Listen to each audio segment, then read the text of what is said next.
Saludos, señores, buenas tardes, muy buenas tardes tengan todos. Bienvenidos a 360 grados, su programa de la televisión vespertina nacional. Un placer inmenso compartir la jornada de este lunes de noviembre con el doctor Humberto Salazar, a quien le doy mi cariñoso saludo. Don Freddy, yo también, un cariñoso saludo a usted, a los televidentes. No es común que esté aquí los lunes. Mire, hoy es día de los finados. Ahí sí, hoy es día de los muertos, los difuntos. Exacto, de los difuntos, de los que ya se fueron al lugar donde todos iremos. Los reclamo como siempre a los ayuntamientos de que Bueno. tienen que darle mejor condiciones y mantenimiento a los cementerios públicos, porque los privados son verdaderos jardines. Bueno, déjeme decirle algo.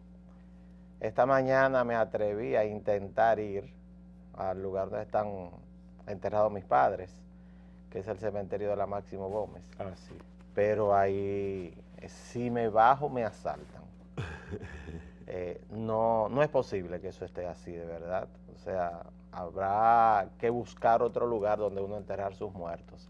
Y yo le hago un llamado al alcalde de la capital, Roberto Salcedo. Eso es un antro de asaltantes, personas que a usted no lo dejan tranquilo ni en paz, y de verdad es un tigueraje, como dice el pueblo, que es imposible. Dice Luisín Mejía que en los cementerios públicos, pero no solo aquí en la capital, en todo el país, funcionan carteles que usted, si va a enterrar un muerto, usted tiene que pagarle al personal que le haga el hoyo, que le va a hacer la tarja, si no se compra ahí no lo entierran. Claro, pero aparte de eso se roban las tarjas, se roban los metales y la vergüenza por la que pasan. Yo no tuve que pasar por eso, a Dios gracias, pero la vergüenza de usted llevar un ser querido a darle su último adiós, don Freddy, tener entonces que ver a una persona con un hacha o con un machete romper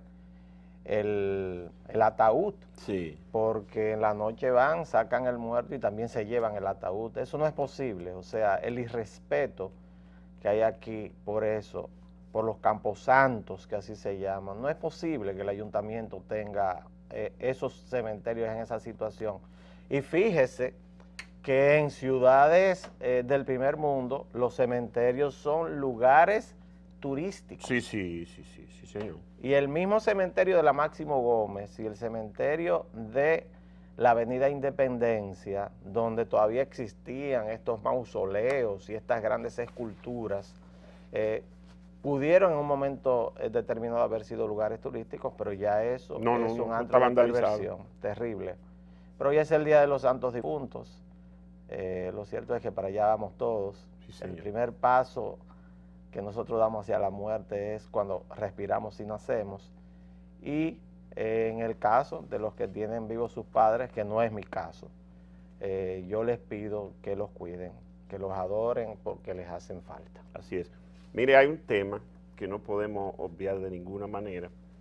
Me refiero a unas declaraciones que ha dado el presidente de la Sociedad Dominicana de Diarios, el licenciado Percio Maldonado, que también es el director del periódico Nuevo Diario, donde se queja amargamente de que el presidente de la República está estableciendo una rara, extraña y no conveniente conducta de no hablarle al país, de no ofrecer rueda de prensa, de negarse a dar declaraciones cuando es cuestionado por los periodistas, y que los medios tienen que, casi de forma obligada, limitarse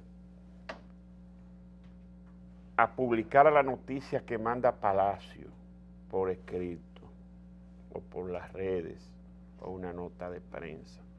Que esa práctica odiosa, dice la Sociedad Dominicana de Diarios, se entendía que ya estaba superada, que es propia de los gobiernos dictatoriales que tienen a la prensa como sus enemigos. Aquí durante muchos años, incluso Balaguer, que decía que gobernaba con cierta dureza y radicalismo, Balaguer ofrecía semanalmente 1 y 2 conversaciones con la prensa, cuando no hacía una locución al país y tocaba el tema del momento o los temas del momento. Y recuerdo que inauguraba jueves y sábado, y en cada una de esas inauguraciones hablaba cuando no, en su caminata del Mirador, permitía que los periodistas se acercaran y le hicieran la pregunta que quisieran. Igualmente el presidente Leonel Fernández no era tan abierto como Balaguer, pero ofrecía ruedas de prensa a la prensa nacional en las inauguraciones y también hablaba al país. De Hipólito ni decirle, Hipólito hablaba 3 veces al día. Entonces el presidente Danilo Medina es demasiado reservado y él le ha dicho a algunos comunicadores que él prefiere hacer cosas, no hablar, pero la sociedad reclama que el presidente hable y hay temas que no puede usted tener una idea sin conocer cuál es la posición del presidente. Aquí se han pasado temas varios importantes y nada se sabe qué opina el presidente de eso, porque no es suficiente con que hable el vocero o mande una nota de prensa o hable el licenciado Peralta, que es la persona que más habla y que uno también interpreta que es el sentir del presidente, pero eso no es suficiente. Yo pienso que lo que ha dicho la Sociedad Dominicana de Diarios, lo que han reclamado otros periodistas y periódicos y medios de comunicación en sentido general, reclamándole al presidente que sea más abierto, que tenga contacto con los periodistas, que se dirija al pueblo, que comente, que el pueblo quiere saber qué piensa el presidente de OISOE, qué piensa de los pilotos franceses, qué piensa del caso Félix Bautista. Pero le pongo esos 3 temas, porque son los de ahora. Porque usted no quiere que hable. ¿Qué piensa del dengue? ¿Qué piensa del dengue? Ahora sí, ese sí. ¿Usted me entiende? Claro. Entonces, eso son cosas que el pueblo le interesa saber qué piensa el presidente de eso, cuál es su preocupación en torno a eso. Usted sabe que en el país hemos tenido extremos en este tema. El presidente Balaguer hablaba jueves, y a veces jueves y sábado, y a veces todos los días, como caminaba en el Mirador del Sur. Llegó un momento en el cual compraban las preguntas, yo lo recuerdo perfectamente, usted también, donde a algunos periodistas les compraban las preguntas para criticar a través del presidente a funcionarios. Y entonces el presidente Balaguer lo enteraron y se declaró sordo, ciego y mudo. Por un año no habló. Después, nosotros pasamos por un espectáculo. En mi caso, yo dirigía la clínica que está frente al Palacio Nacional. Entonces, en el gobierno de Hipólito Mejía, miraban la caravana de periodistas que andaban atrás de Hipólito Mejía. Yo los veía cuando dejaba a mis hijos en el Colegio Dominico Americano por la mañana temprano y después, cuando estaba trabajando, a veces miraba desde la clínica este espectáculo de Hipólito Mejía como con 20 vehículos de prensa detrás porque se hablaba 10 veces al día. Y donde quiera que se desmontaba. Él hablaba. Y claro, eso le hizo mucho daño, ¿eh? En el caso del presidente Danilo Medina es mudo. O sea, el presidente Danilo Medina en muy pocas ocasiones ha dado una rueda de prensa o ha dado declaraciones de prensa. ¿Cuál es el mejor estilo? Yo no lo sé. Los resultados políticos son los que hablan, por los que asumen esta profesión, pero en el caso del presidente Medina nunca se ha caracterizado por ser muy hablantín, por hablar mucho, por dar muchas declaraciones de prensa, ni siquiera cuando era el secretario de Estado de la Presidencia, que era el vocero del gobierno del presidente Leonel Fernández. Entonces, será, a mi juicio, un poco difícil usted lograr que el presidente Danilo Medina cambie su estilo ya en este momento.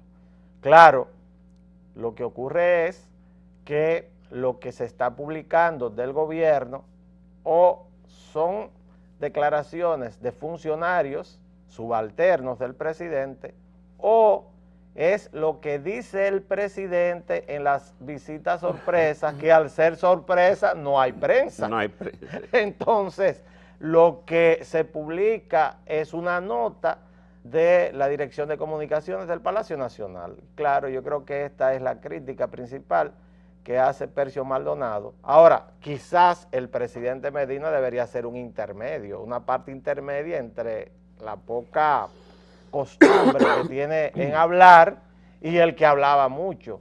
Quizás como hace el presidente de los Estados Unidos, una rueda de prensa cada 10, 15 días o en algún acto público, algún tipo de declaración, sería bienvenida para los medios de prensa dominicanos, sobre todo porque ahora entramos en una etapa de campaña electoral. Sí. Y en las campañas electorales lo que se venden son esperanzas, y las esperanzas se venden a través de las palabras.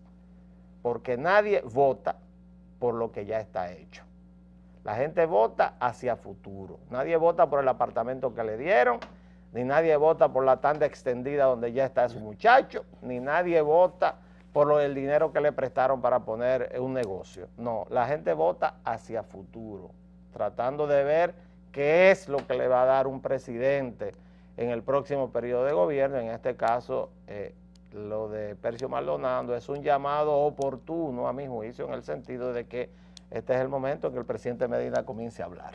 Sí, de todas maneras, el presidente, que es una persona que está muy al tanto de su gobierno y que va desarrollando un buen gobierno, porque él ha logrado hacer muchas de las cosas que prometió y está haciendo otras. Entonces, el presidente es un hombre de fácil expresión, maneja los datos de lo que ha hecho, de los planes que tiene un buen discurso. El presidente se expresa muy bien y no es un hombre dado a improvisar, o sea que de los temas que él no conoce, él tampoco se mete a opinar. Entonces, en eso debiera ser un poco más abierto, más franco, no ser tan huidizo, tan huraño, porque eso lo distancia más de la sociedad dominicana. Cuando una sociedad a través de sus instituciones reclama que el presidente se aperture, se abra más, hay que hacerlo, porque justamente para eso se le eligió presidente. Fue este pueblo, fue esta sociedad que votó por él. Y hasta donde yo sé, la sociedad acepta al presidente Medina. Y una muestra de eso es que hasta hace meses, semanas, la propia gente del gobierno decía que el presidente estaba con una aceptación popular sobre el 80%. Quizás esos números no estén tan altos después del asunto de la reelección, pero el presidente tiene una buena aceptación, la gente habla bien de él. Y esas obras que él ha hecho con los dineros del 4%, la tanda extendida, el programa de alfabetización, eso la sociedad lo agradece, porque esa era una deuda social pendiente que tenía este país y se ha estado abonando a esa cuenta. Entonces el presidente que se anime a hacerlo, y pienso que este es un buen momento, estamos en la víspera de una campaña electoral, y él que ha estado juramentando a los candidatos a senadores de su partido en diferentes provincias. Ya lo hizo en Bonao, lo hizo en Azua, lo hizo en Barahona, en Bauruco, lo hizo esta semana en Puerto Plata y en Romana.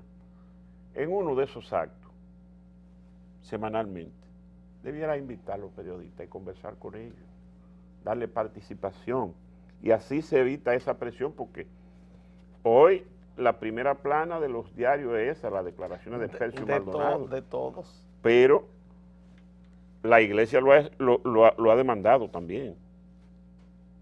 Y por ahí vienen los otros poderes fácticos de esta sociedad que van a reclamarlo. Entonces, presidente, atienda eso. Usted es un hombre que se conduce y se maneja bien. Hágalo. Mire, el pueblo se lo va a agradecer. Lo mismo de las juramentaciones de los candidatos a senadores. Yo mucho no entiendo la mecánica que se está usando, porque no sé para qué hay que ir a juramentar un candidato a senador cuando ni siquiera hay un discurso de campaña del presidente. No habla. No habla. O sea, ¿a qué van cuando son senadores que todos conocemos? Todos van a la reelección. Entonces el presidente va, se sienta allí y habla todo el mundo, habla el secretario general del PLD, hablan los candidatos, pero el presidente no habla absolutamente nada. Y esa idea suya es excelente. Ese debe ser el escenario para responder algunas preguntas. Porque aparte de eso, como en el caso nuestro, que hemos sido entrevistados durante tantos años, usted acepta las preguntas que quiere responder y otras no tiene por qué responderlas, porque ese es su derecho. No, y hay cosas que el presidente tiene que ponerle él mismo el frente. Y me voy a referir a un caso puntual. Se dio en Santiago. El doctor Euclides Gutiérrez Félix, que es miembro del comité político de ese partido, el estamento superior del PLD, fue a Santiago y proclamó candidato a síndico oficial a Monchi Rodríguez. Y dijo, yo vengo aquí a juramentarlo a usted porque me ha mandado el presidente. Sí, a nombre del presidente lo juramento. Con bastón y todo lo dijo. Y eso se quedó ahí. Luego se desmintió que no. Pero el presidente era que le correspondía decirle, no, él malinterpretó mi información o... Sí, es verdad, porque eso se quedó en el aire. Eso se quedó en el aire, pero no se dijo nada. Pero usted vio cuál fue la reacción.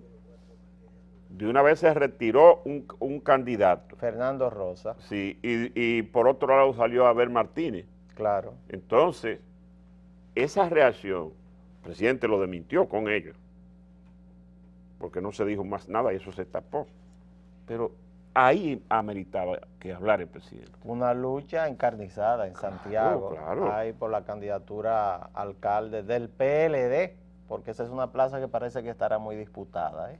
Bueno, entrando en esa plaza de Santiago, eso está complicado, no interesante, es que está. Sí, de verdad.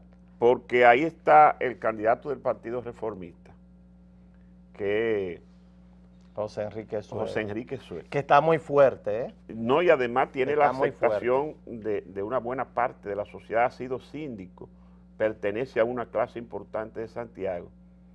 Entonces lo que se dice es que el Partido Reformista se va a aliar con el PRM, el Partido Revolucionario Moderno, para impulsar esa candidatura. Entonces, una plaza, la segunda en importancia del país, con dos partidos de oposición aliados, enfrentados a un partido en el poder, es un escenario interesante. Mire, y parece que el síndico actual, el alcalde actual, Cerulle, tampoco están tan mal como creemos nosotros aquí en la capital. Esa es otra, ¿eh? Si los ricos de Santiago no lo quieren, pero los pobres sí. Es lo que y los pobres son parece más. Que no está tan mal como nosotros pensamos aquí en la capital. Los capitaleños pensamos que está muy mal. Sí. Pues pareciera, según informes que yo tengo de personas que viven en Santiago, como usted dice, que en los barrios populares Cerulle es bastante popular. Y en el caso del Partido de la Liberación Dominicana, bueno, tendrá que dirimir el próximo 13 del mes de diciembre, que es la fecha que ya se puso para las primarias, entre Monchi Rodríguez y Abel Martínez, que a su vez parece ser un enfrentamiento entre danilistas y leonelistas, que a su vez podría provocar más problemas todavía. Es decir, que todo lo que está ocurriendo alrededor de las candidaturas, alrededor de la escogencia de los candidatos por medio de primarias, de encuestas, necesita la voz del presidente. El presidente debe opinar acerca de eso, definitivamente. Eso es lo que yo creo, porque es la voz con autoridad suficiente para hacerlo. Cuando usted ve que lo plantea una personalidad como el licenciado Percio Maldonado, que es de la misma hechura del presidente Danilo, ¿no le gusta hablar? No le gusta hablar. Percio es un hombre, mire, que él se para allá y si usted no lo saluda, él no saluda. Sí, él me ha entrevistado y soy yo el que hablo. Un hombre como yo, tan hablantín, que habla tanto, él me hace una pregunta y le agarro la media hora. Eso me ha pasado con don Percio, a quien yo lo quiero mucho. Me publica los artículos, don Percio, en el Nuevo Diario. Yo siempre se lo agradezco, pero no hay duda de que sí, que ahí está el tema. A él no le gusta mucho hablar. Señores, tenemos que hacer la pausa, ver los comerciales. Ya regresamos.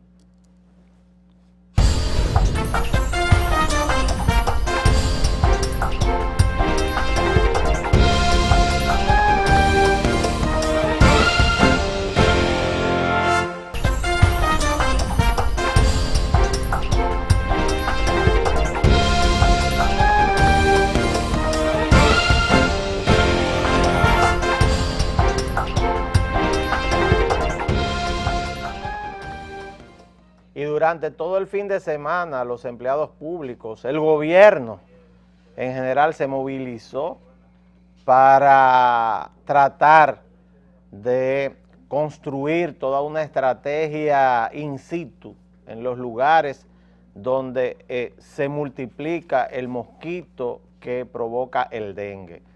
Hay que recordar que el dengue es una enfermedad tropical cuyo virus se transmite a través del mosquito Aedes, y el mosquito Aedes se multiplica en el agua limpia, en el agua que está en los hogares, en el agua que está rodeando los hogares, en los barrios. ¿Usted participó de esa jornada? No, porque yo no soy empleado público. No, pero usted es dominicano. Sí, yo soy dominicano. Y eso es un mal que está afectando a la sociedad. ¿A usted no le preocupa? Pero a mí nadie me invitó. Mis 2 hijos participaron por mí. Doctor, ¿Y usted participó? Yo sí. ¿Usted fue? Sí. Bueno. Tuve que darle 2 bolas, transporte, sí, a 2 personas que iban de aquí a la capital a un sitio. Esa fue su participación. Esa fue mi participación. No, mis 2 hijos participaron como voluntarios en lo que es esta campaña nacional de prevención de los casos de dengue. Ahora, con las lluvias puede aumentar en algo la cantidad de mosquitos, pero hay una buena noticia. ¿Cuál es? ¿Cuál es? Que a medida que se acerca el mes de diciembre, y hoy estamos a 2 de noviembre, los casos comienzan a bajar. Ah, qué bueno. El pico estacional se da en los meses de verano, entre mayo y octubre aproximadamente, es el pico de la enfermedad. Ahora, doctor. Ahora comienza a bajar para después volver a subir de nuevo a principios del año que viene. O sea, desde que caliente. Pero este es el momento en el cual hay que hacer la campaña de prevención. No, pero, es ahora. Pero ahí no estoy de acuerdo con usted. ¿Cómo no? Y le voy a dar una idea, como usted es asesor de salud de este gobierno, para que usted la lleve allá, doctor. Mire, eso que se hizo el fin de semana, una jornada nacional, eso hay que hacerlo permanentemente. Designar un equipo para que cada fin de semana lo haga por provincia, si se quiere. Y por barrio. O por barrio. Pero que no se detenga nunca. Porque en mayo volvemos al mismo caso. Totalmente. Eso es lo que cíclicamente... Entonces, ¿le gusta la idea? País. Claro. Yo lo que Entonces, creo, justifique su asesoría y lleve esa inquietud. Yo creo que este es el momento en el cual hay que construir una alianza del Ministerio de Salud con el Ministerio de Educación. En este momento. Porque mis hijos participaron y la queja del más pequeño fue la siguiente, Freddy. Él me dijo, papi, pero a mí me mandaron ahí sin capacitarme. O sea, me dieron un folleto, me dijeron, yo estoy alfabetizado, son profesionales, por supuesto, y me dijo, yo fui e iba hogar por hogar, caminaba con ellos por la casa y con el folleto en la mano les decía lo que tenían que hacer, pero debieron habernos capacitado para nosotros tener una mayor cantidad de información.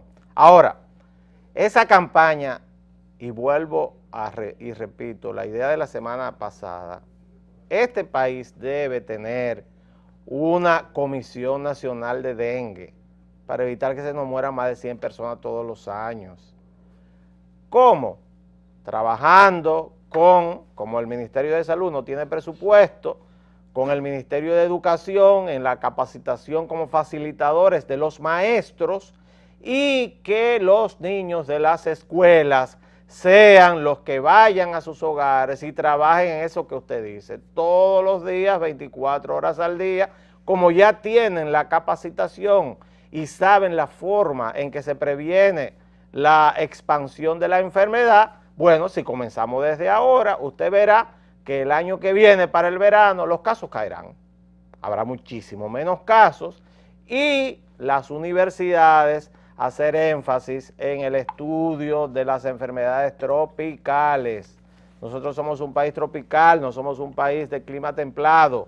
Entonces, al mismo tiempo que se da un sinnúmero de materias que tienen que ver con enfermedades en general, aquí en la parte de infecciones hay que hacer énfasis en enfermedades tropicales y el dengue y la malaria son 2 enfermedades tropicales que afectan a una gran parte de nuestra población. Las medidas preventivas de este fin de semana que pasó, y creo que este fin de semana que viene se volverá de nuevo a cubrir otra parte de la geografía nacional, que creo que habría que cubrirla completa, toda la geografía nacional en fines de semana consecutivos, pero como usted dice, tiene que haber una campaña permanente en el tema del dengue. Mire, doctor, brevemente, que se nos acaba el tiempo. Durante el fin de semana ocurrió un hecho odioso, desagradable, que uno tiene que tratar de que los responsables del mismo recapaciten. En el Centro Bonó se están reuniendo desde hace ya un buen tiempo gente que de alguna manera tiene idea diferente a la del gobierno. Pero eso no es un secreto para nadie. Esa gente que están luchando ahora porque se aclare lo de OISOE, porque se manejen bien los recursos del 4% para la educación, va a reunirse cada fin de semana y tiene una jornada de movilización los miércoles. Esa gente se reúne bajo techo, en un sitio cerrado, que no necesita permiso de Interior y Policía. Allí se apareció el sábado un coronel uniformado pidiendo una lista de todos los que estaban allí. Ese que vemos y ahí, preguntando qué era lo que estaban haciendo. El jefe de la policía, que es nuevo en el cargo, yo no sé si eso lo hicieron para hacerle una maldad a él, pero ese es un golpe bajo, que le hace daño al gobierno, le hace daño al presidente, al jefe de la policía y a la institución. Esa es una afrenta. Esos tiempos ya están superados en el país y no deben reeditarse. es que la policía no tiene derecho a entrar a un local cerrado sin una orden judicial primero, a averiguar absolutamente nada. Y en segundo lugar, el Centro Bonó es una ONG con actividades públicas en el país. Eso lo regentea la iglesia católica. Y todo el mundo tiene derecho a ser opositor a cualquier gobierno, porque claro eso que también sí, es un disentir. derecho constitucional. La democracia es eso. Claro, eso es un derecho constitucional. Entonces, eso es buscarle otro problema al gobierno, que le están sobrando los problemas últimamente. Se están acumulando. Sí. Se están acumulando. Yo creo Ese coronel debieran darle de baja deshonrosamente y al que le dio la orden a él también. O mínimo de 15 a 30 días. No, es una afrenta a la sociedad que no debe permitirse. Porque eso de pedir que quienes están en una reunión, él no tiene derecho a hacer eso. No. Él no tiene derecho a hacer eso, ningún coronel. Porque uno sabe, porque uno vive en este país, que los organismos de inteligencia, ese es su trabajo, pero ellos lo disimulan. Claro. Ellos pagan un agente que está infiltrado ahí y hace su trabajo e informa. Ahora, ir un uniformado ya es otra cosa. Yo no sabía eso. Entonces, en las reuniones ponen a un agente. En todas. ¿En serio? Sí. En todas y de todos los partidos, incluyendo del PLD. Usted sabe que yo me reía mucho porque cuando yo era encargado de la campaña, el vicepresidente Jacinto Peinado, volábamos mucho en helicóptero. Y no había campo de este país donde nosotros bajáramos en helicóptero que no se acercara una persona vestida de civil con una libretica. Sí. ¿Quiénes andan ahí? ¿Cómo se llaman? ¿Tienen armas? ¿De dónde vienen? ¿De dónde vienen? ¿Hacia dónde van y qué hacen aquí? Yo digo, pero es que estos son unos servicios secretos medio raros, demasiado públicos. Ese es el trabajo, es igual que los mozos de los restaurantes. El 90% de los mozos son picochatos. Contratados. Sí, lo contrata el DNI, el J2, el Servicio Secreto de la Policía. Eso es un secreto a voz. Y más, los restaurantes donde suelen ir muchos políticos. Sí. Que a los políticos les gusta mucho hablar. Y al hablar tanto, hierran mucho. Ese es un problema. De verdad, ahora eso no debe pasar en este país ya. Doctor, se nos acabó el tiempo. Un coronel desbaratando una reunión privada. Eso no puede ser, don Freddy.